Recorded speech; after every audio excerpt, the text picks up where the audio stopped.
Hey there, you're looking kind of cute. Don't forget to subscribe and check out all my other socials. Enjoy. It was very early in the morning. The department store was quiet. The shiny floors reflected the bright lights above. One person stood alone behind the jewelry counter. They wore a clean white shirt and black pants. They carefully counted the jewelry and wrote the numbers on a clipboard. A quiet voice broke the silence. The store worker stopped and looked toward the entrance. A person stood there, wearing a gray hoodie. They looked shy. Their brown hair was a bit messy and touched their ears. The worker spoke kindly. "The store is not open yet, but I can help you. My name is Yvonne." The person answered softly, "Richard, I'm looking for... well, it's hard to explain." Yvonne stepped out from behind the counter, her red heels clicking against the tile. She wore a burgundy blazer over her white shirt, professional yet approachable. "Try me, I've heard plenty of complicated." Richard shifted his weight, hands buried deep in the hoodie pockets. "I need women's clothes, for myself." "All right." Yvonne's expression remained neutral, businesslike. "What size are we looking at?" "I don't know, I've never..." Richard trailed off, staring at the mannequins in the nearby display window. "First time shopping?" A nod. "Follow me." Yvonne headed toward the back of the store, past racks of dresses and blouses. "We have a private fitting area that might work better for you." They walked through the women's department, Richard's worn sneakers squeaking against the floor. The morning light filtered through the skylights, casting long shadows between the clothing racks. "Here we are?" Yvonne stopped at an unmarked door near the dressing rooms. She pulled out a ring of keys, selecting a small brass one. "This room isn't on the main floor plan. We use it for special fittings." The door opened to reveal a spacious chamber unlike any typical dressing room. Three-way mirrors lined one wall, while the others held built-in wardrobes. A plush ottoman sat in the center, upholstered in deep purple velvet. "This is..." Richard stepped inside, eyes wide. "Different, I know." Yvonne moved to one of the wardrobes, opening it to reveal rows of garments. The previous owner had it installed, said some customers needed extra privacy. Richard approached the clothes slowly, reaching out to touch a silk blouse. "They're beautiful. Size-wise, you look like you'd be about a 12, maybe a 14 in some brands." Yvonne pulled out several hangers. "Why don't we start with basics? This navy dress is forgiving, and these black leggings are stretchy. I don't know how to... put them on?" Yvonne laid the clothes on the ottoman. "The dress goes over your head, arms through the sleeves, then smooth it down. Leggings are like tight pants, one leg at a time." Richard picked up the dress, holding it against his body. In the mirror, his reflection stared back, masculine features contrasting with the feminine garment. "I'll give you some privacy." Yvonne moved toward the door. "Unless you'd prefer help? Could you stay? I might need..." Richard gestured vaguely at the clothes. "Of course." Yvonne settled into a chair near the door. "Take your time." Richard pulled off the gray hoodie, revealing a plain white t-shirt underneath. After a moment's hesitation, he stripped down to his boxers, then slipped the navy dress over his head. The fabric settled around his body, falling to mid-thigh. "The leggings go underneath," Yvonne said. "Here, sit down." Richard sat on the ottoman, while Yvonne helped guide his feet into the leggings. The material stretched as he pulled them up under the dress. "How does it feel?" "Strange, but not bad strange." Richard stood, smoothing the dress down. "Do you have shoes?" "What size?" 10 in men's. "That's about an 11 or 12 in women's." Yvonne opened another wardrobe section, revealing rows of shoes. "These black flats should work." Richard slipped them on, wobbling slightly. In the mirror, the reflection had changed, still recognizably him, but different somehow. "Your posture," Yvonne observed. "You're standing straighter." "Am I?" Richard turned to see different angles. I don't know how to describe it. Would you like to try makeup?" Richard's hand went to his face. "I wouldn't know where to start." "Lucky for you, I worked the cosmetics counter for 3 years. Yvonne opened a drawer in the vanity, revealing an array of products. "Sit here." Richard sat in the vanity chair while Yvonne selected various items. Close your eyes. The brush strokes felt foreign against his skin, foundation smoothing out imperfections, powder setting everything in place. Yvonne worked with practiced movements, occasionally asking him to look up or purse his lips. There, she stepped back. What do you think? Richard opened his eyes. The face in the mirror bore subtle changes. Nothing dramatic, but enough to shift the overall impression. Combined with the dress and the way his brown hair framed his face, the image reflected back was decidedly feminine. I look like yourself? Yvonne suggested. Like who I'm supposed to be? Richard's voice cracked slightly. Is that crazy? Not at all. Yvonne began putting away the makeup. Would you like to see more options? Please. For the next hour, Yvonne pulled out different outfits, skirts with blouses, sundresses, professional wear. Richard tried each combination, growing more comfortable with each change. The initial awkwardness faded as he learned to navigate zippers and adjust hemlines. This green blouse really complements your coloring, Yvonne said, holding it up. With these dark jeans, it would be perfect for everyday wear. Richard had just finished changing into a floral print dress when something odd happened. As he reached for a pair of earrings on the vanity, his hand brushed against a silver bracelet he hadn't noticed before. What's this? He picked it up, examining the delicate chain with its small charm. A butterfly with wings spread. Oh, that! Yvonne glanced over from where she was organizing shoes. I bought it yesterday from an estate sale. The woman said it had been in her family for generations. It's beautiful. Richard held it up to the light, watching how the silver caught the reflection. May I? Go ahead. The moment the clasp clicked shut around his wrist, Richard felt a strange warmth spread up his arm. The warmth intensified, flowing through his entire body like liquid sunlight. Richard gripped the edge of the vanity, knuckles white. Are you all right? Yvonne started toward him. I don't know, I feel... Richard's voice came out higher than before. Something's happening. In the mirror, his reflection began to shift. The changes started subtle, his jawline softening, cheekbones becoming more pronounced. Then they accelerated. His shoulders narrowed while his hips widened. The dress, which had hung loose before, now filled out properly. His brown hair lengthened, falling past his shoulders in gentle waves. What the...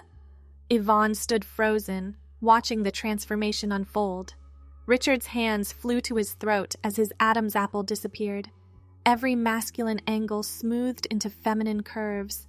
Even his height decreased by a few inches, the black flats now fitting perfectly. When the warmth finally faded, a woman stood where Richard had been. She stared at her reflection in shock. Heart-shaped face, delicate features, and the same brown hair now framing everything perfectly. This can't be real. Her voice was unmistakably female, soft and melodious. Yvonne approached slowly. Richard? I don't know. She touched her face, her chest, her hair. Everything's different. Everything's... right? Yvonne supplied. The woman nodded, tears forming in her eyes.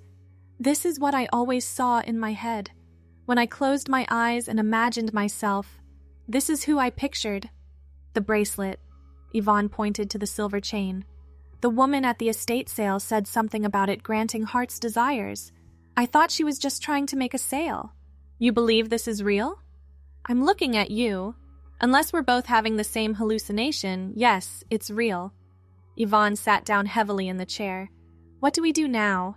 The woman, no longer Richard in any sense, looked down at herself. I need a new name. What feels right? Rachel. The name came without hesitation. I've always loved that name. Rachel! Yvonne tested it out.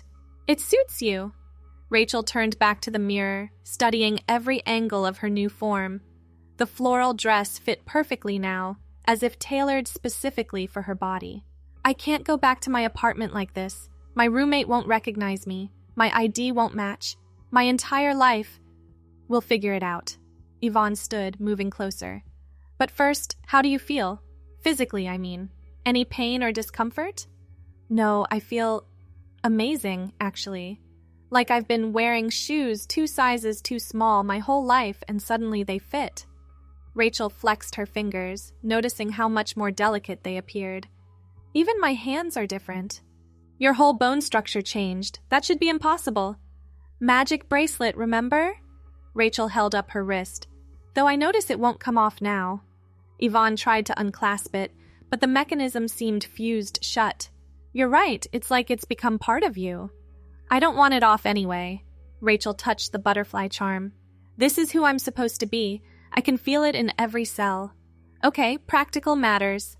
Yvonne shifted into problem-solving mode. You'll need documentation that matches your appearance. New driver's license, social security updates, the works. How do I explain this to anyone? Sorry, a magic bracelet transformed me into a woman? You don't explain the magic part. As far as anyone needs to know, you're transgender and transitioning. The paperwork exists for that. Rachel considered this. That's actually not far from the truth. I've been transgender my whole life. The bracelet just skipped the medical process.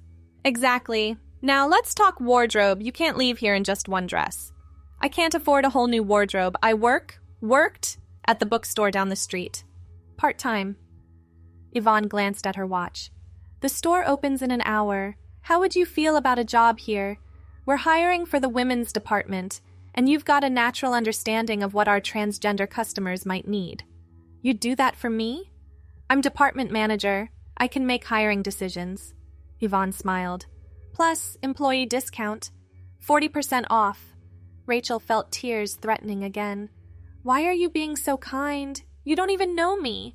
I know you were brave enough to come here before opening. I know you trusted me enough to ask for help, and I know that bracelet wouldn't have worked if you weren't meant to be exactly who you are now. You think the magic is that specific? The woman at the estate sale said it only works for pure hearts seeking their truth. Those were her exact words. Yvonne pulled out her phone. Let me call my assistant manager. She can handle opening while we get you sorted. While Yvonne made the call, Rachel explored her new body more thoroughly. Every movement felt natural, as if she'd been born this way. Her center of gravity had shifted, but her brain had automatically adjusted. Even walking in the flats felt normal now. Done. Yvonne pocketed her phone. Carol will handle the morning shift. Now let's build you a starter wardrobe. They spent the next 2 hours selecting clothes. Yvonne insisted on covering the cost up front to be deducted from Rachel's future paychecks.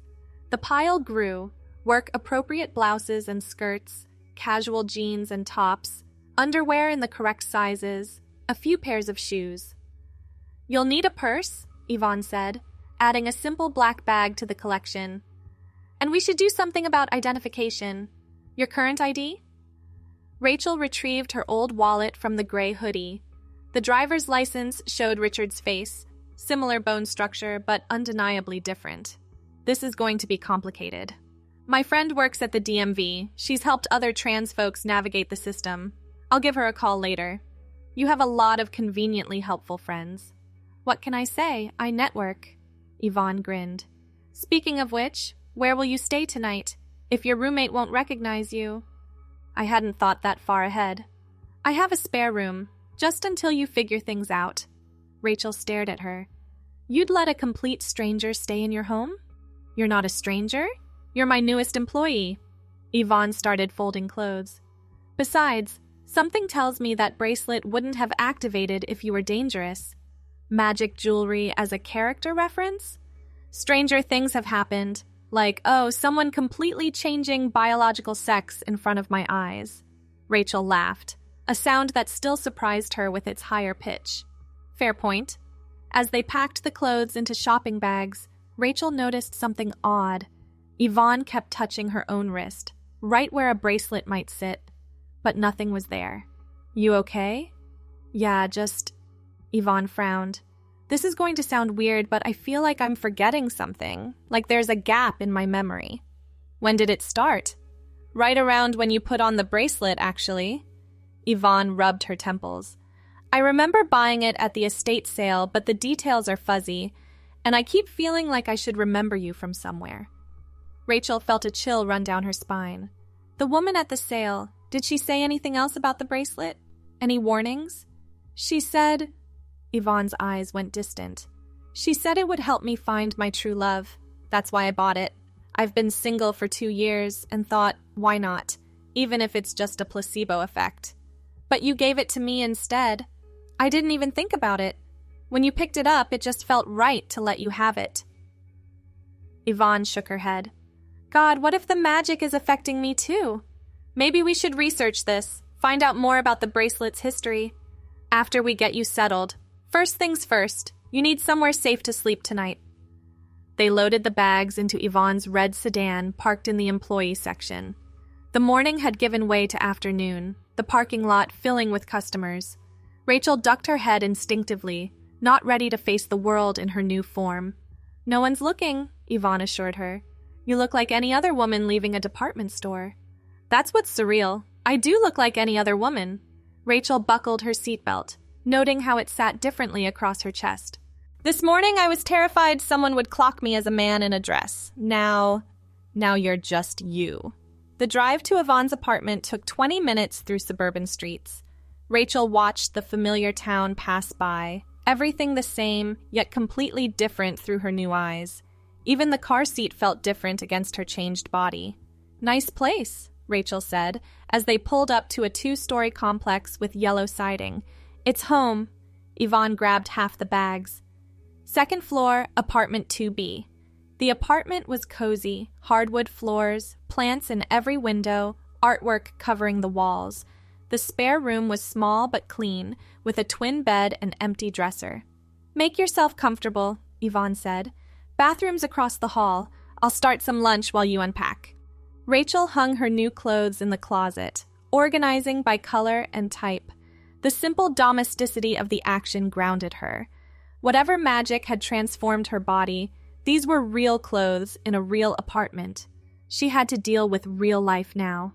Soup's on, Yvonne called. They ate tomato bisque at the small kitchen table, discussing practical matters. Bank accounts to update, doctors to find, legal name change procedures.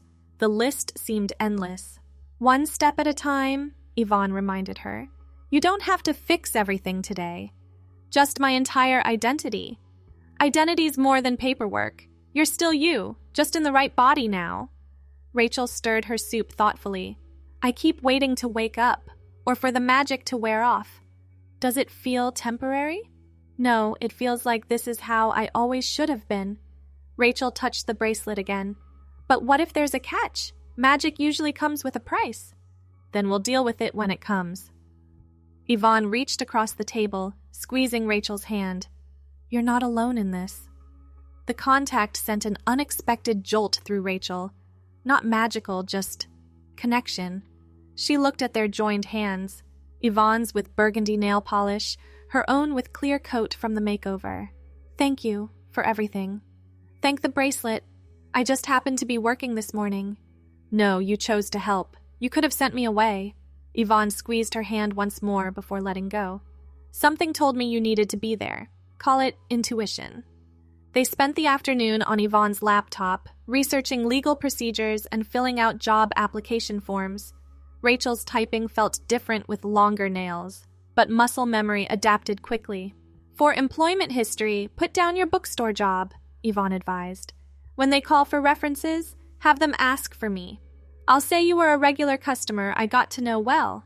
Lying to your boss? Creative truth-telling. You were a customer this morning.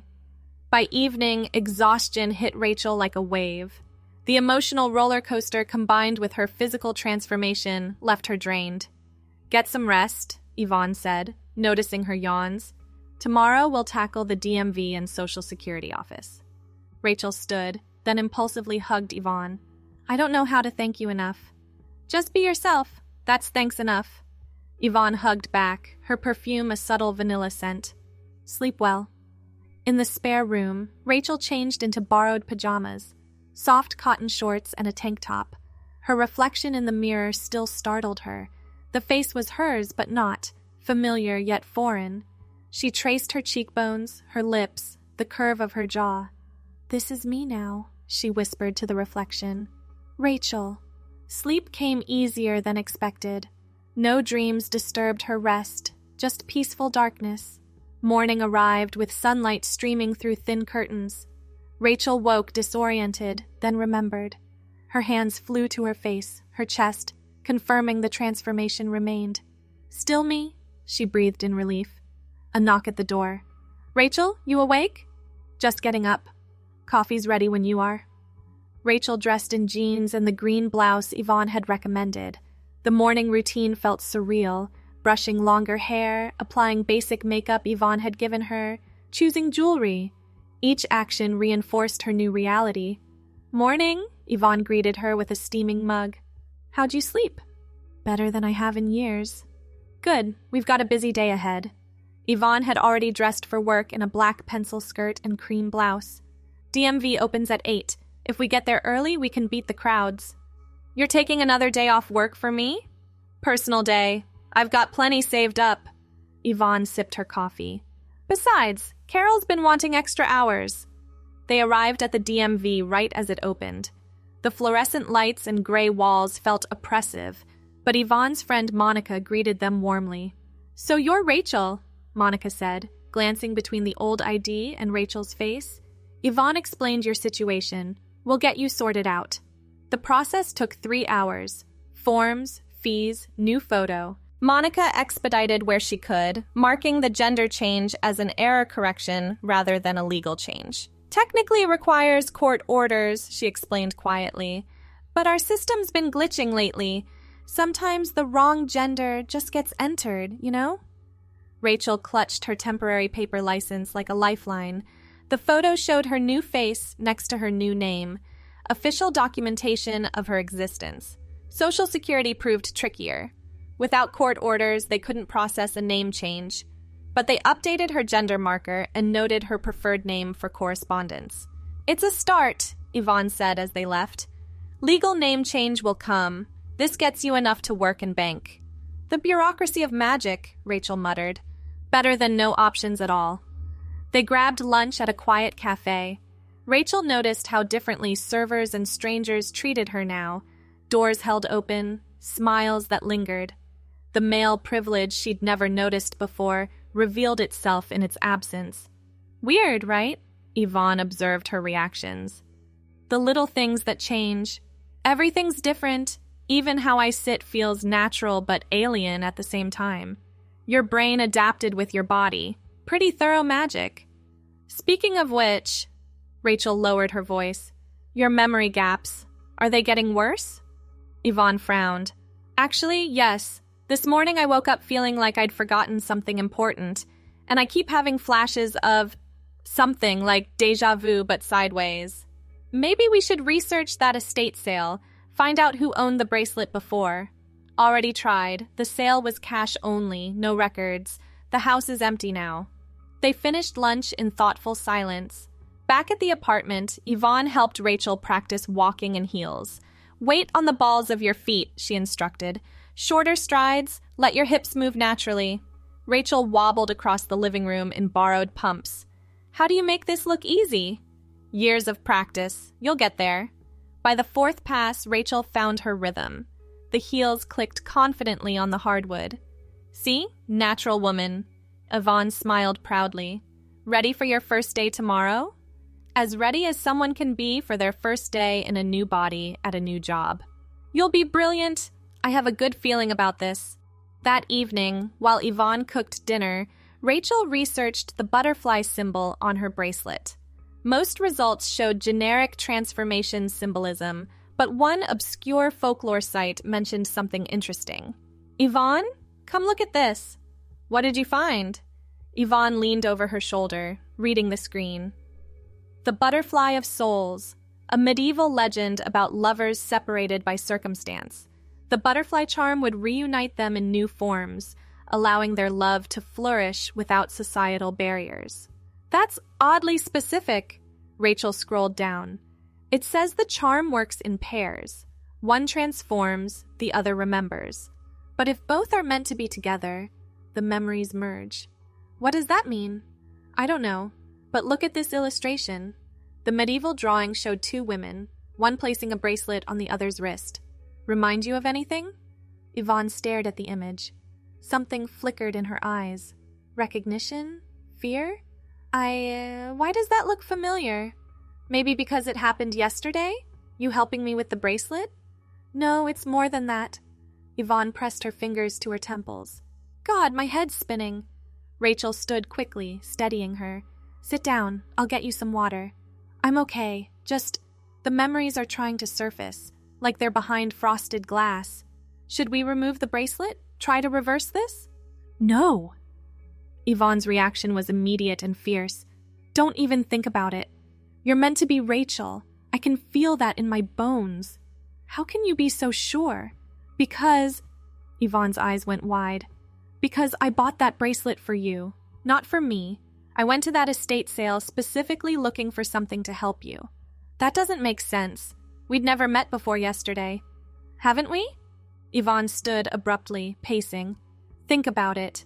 Really think. When you walked into the store, did I feel like a stranger?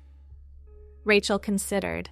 The truth was, Yvonne had felt familiar from the first moment, like coming home to someone she'd known forever. No, she admitted. You felt like someone I'd been looking for. And I knew exactly what you needed. Not just clothes, transformation, acceptance, love. Love? Rachel's heart raced. Yvonne stopped pacing, turning to face her. The website said the charm reunites lovers. What if we've done this before?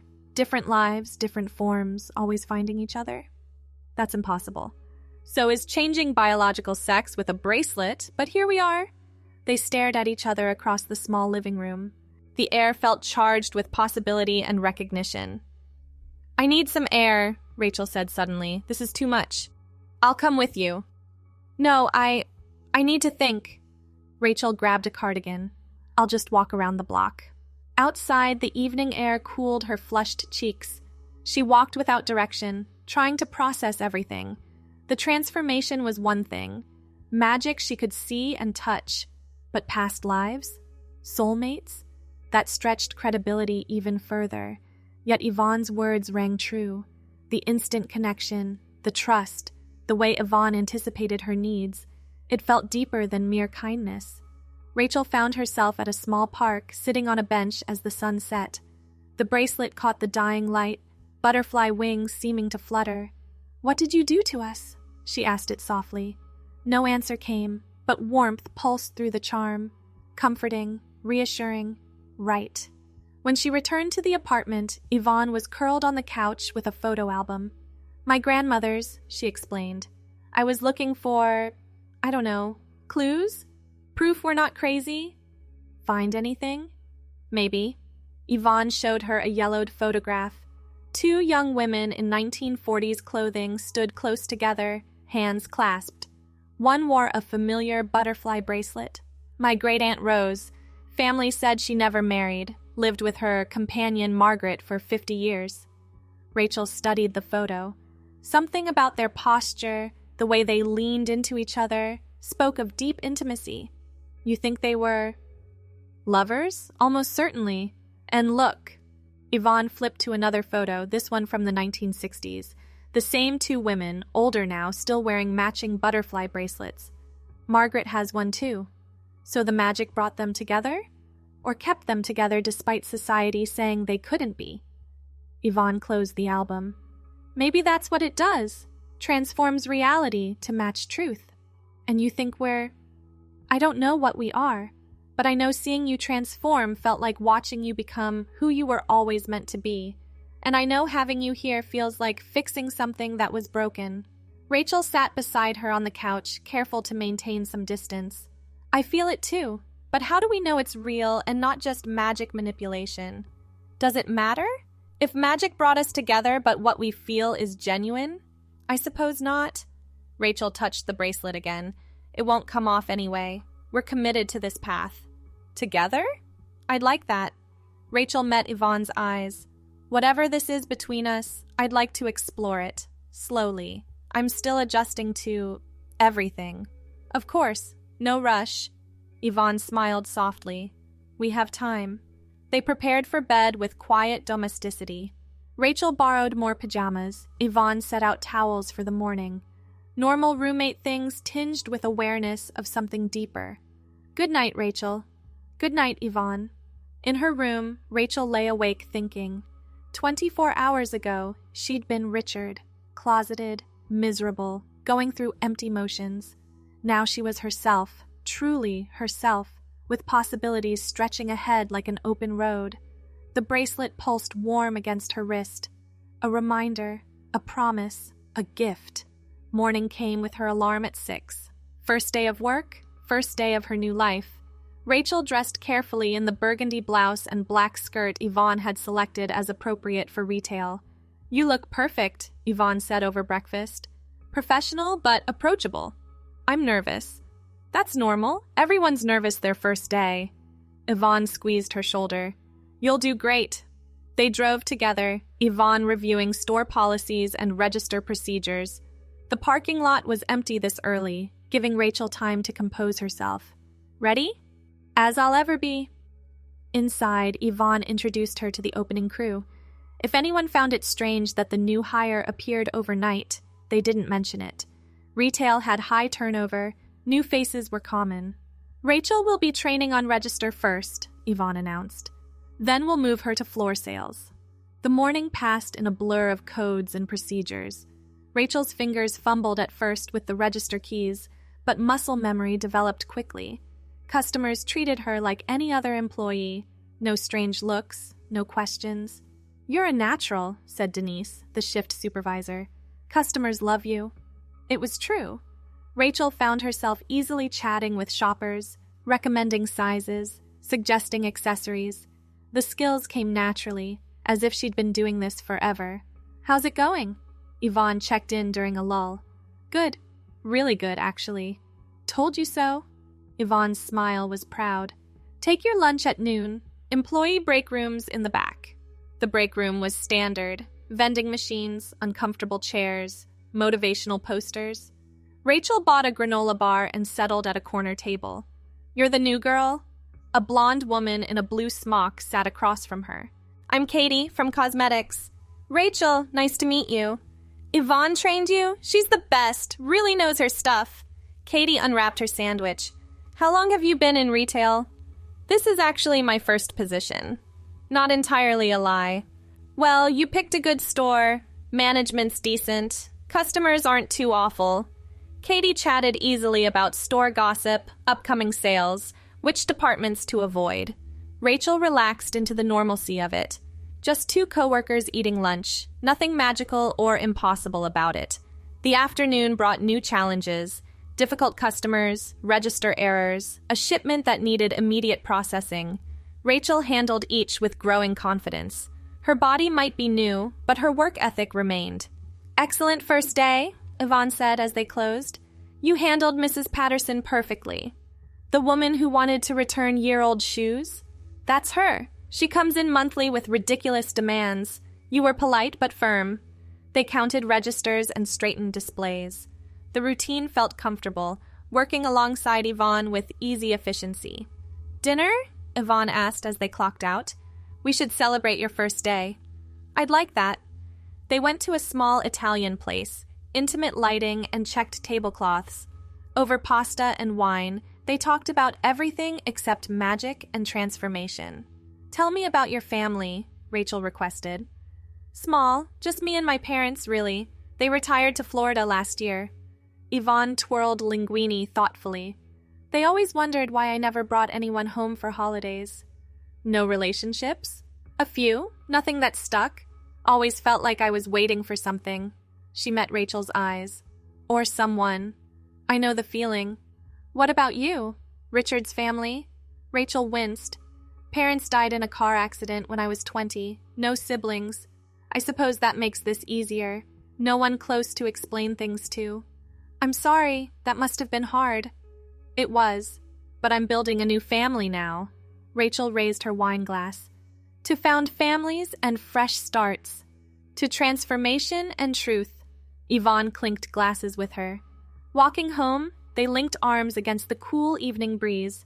Natural, comfortable, right. "Thank you for dinner," Rachel said at the apartment door. "Thank you for trusting me, with everything." They stood close in the hallway, charge building between them. Rachel felt herself leaning in, then stopped. Yeah. Good night, Rachel. Good night. In her room, Rachel touched her lips. Rachel awakened to a new chapter of her life, where each day unfolded with predictable peace. After years of turbulence and self-doubt, this newfound stability was like a warm embrace. She no longer braced herself against unexpected storms, allowing herself to relax into the comfort and security of this routine with ease. Thanks for watching. Don't forget to check out my other socials if you want more content, early access, behind the scenes, and more. All links down below.